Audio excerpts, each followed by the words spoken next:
Hello and welcome to another card layout video from me, John Bloodworth, Gentleman Crafter.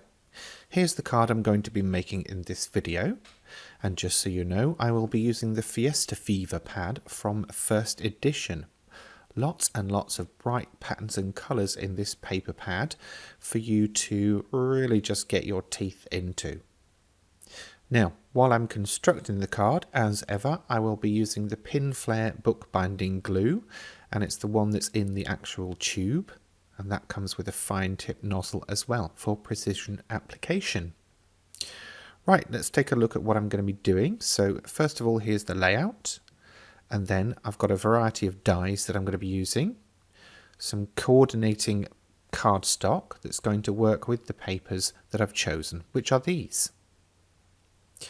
First up, I'm going to start cropping down the patterned paper that's going to form the large background panel. And of course, if you would like all of the measurements for this, you can head to my blog, gentlemancrafter.com, where you can download the layout with exact measurements as well. Now, just so you're aware, in the video, I will be cutting the circles with dies, and the dies I have aren't exactly in precise measurements that I've used within the layouts, so don't panic, just be aware that you can adapt this. And by the way, sorry for the out of focus bit there, my phone camera doesn't exactly like blank white areas to focus on. Right, so I've edged the panel with orange ink. I picked that colour based on some of the colours that were in the paper, and now it's time to start cutting down some bits and pieces with the dies.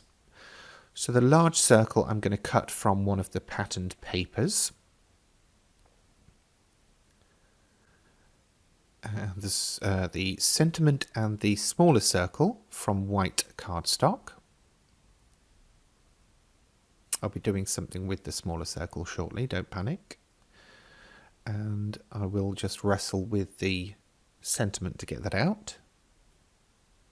If you've got any tips about getting dies out of their die cuts, out of their dies, and you would like to share them with anybody, please feel free to leave them in the comments section below the video on YouTube, or of course on my blog.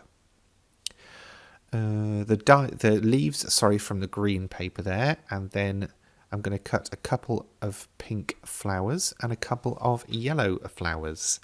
And again, these colours I chose based on that background patterned paper. That's just a great tip for trying to get colour coordinated in the future if you ever struggle with that, is start with your background patterned paper and make your choices for your ink pads, for your sentiments, for your embellishments, for your die cuts based on the colours you find in that paper. Now this orange design does actually have a slight pattern to it, and I wanted it to run in a certain direction, so I was just showing that there. Now I'm just applying tiny bits of glue to the sentiment and sticking that to the circle, dabbing away any glue that's squidged out with my fingers, wiping it off in my palm, and then I will clean my palm with a wet wipe. Okay, so that white circle, I'm actually shading the edge with the orange pigment ink pad, and again I chose this based on the colour of papers that I'm working with. And then I'm blending and shading that off and making it less liquidy by just using a sponge blending tool.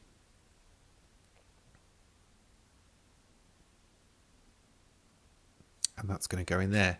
And you can see how well that pigment ink works with the patterned paper.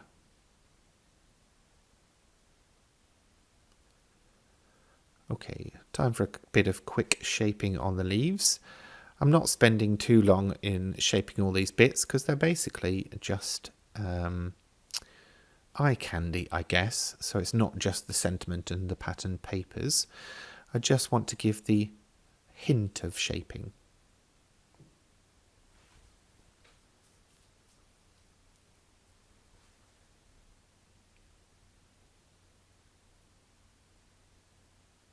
Just using tiny dabs of glue to fix those in place.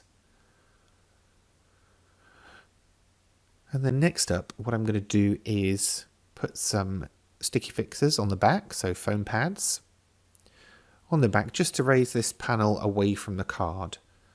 And again, this is kind of a go-to technique for a lot of card makers, and especially professional ones, to give the cards something more than just being flat layers.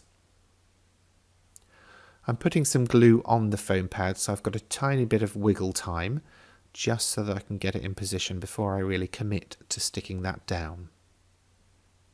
There we go, that's looking good so far.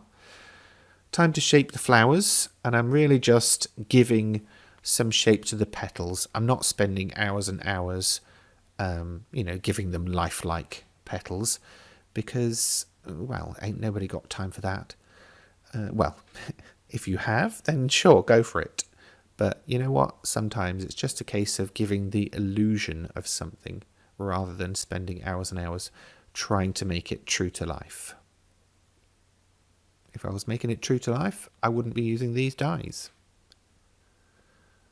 I'd probably actually just go and get a real flower. No, I wouldn't, because that would rot. And that would be a stupid idea. I really should edit these voiceovers, because otherwise you just get me rambling. Apparently some people like that. So yay for those. Okay, so on with the flower, and then we're almost done. Just hold it in place for a couple of seconds while that glue grabs. And then, now, here's the point where I ended up in a deliberation loop. I basically wanted to add something because I wasn't happy with where the sentiment ended up. It was a bit too far up to the left, if you know what I mean. So I was looking at putting some gems on, then I wasn't sure about the colours, despite what I've just said about colour coordinating. And then I put some on, and then I didn't like it. So I took them off again. Does that happen to you? I really hope so, otherwise it's just me. Anyway, that's card number 34 done. I hope you've enjoyed it, and I hope you've enjoyed the fact that we've got some different shapes going on now. Anyway, hope to see you in the next one. Thanks for watching. That's it for this time. If you've enjoyed this video, please remember to give it a thumbs up. And if you have any questions, feel free to leave them in the comments section below. And for more from me in the future, please remember to subscribe to this channel. Thanks for watching.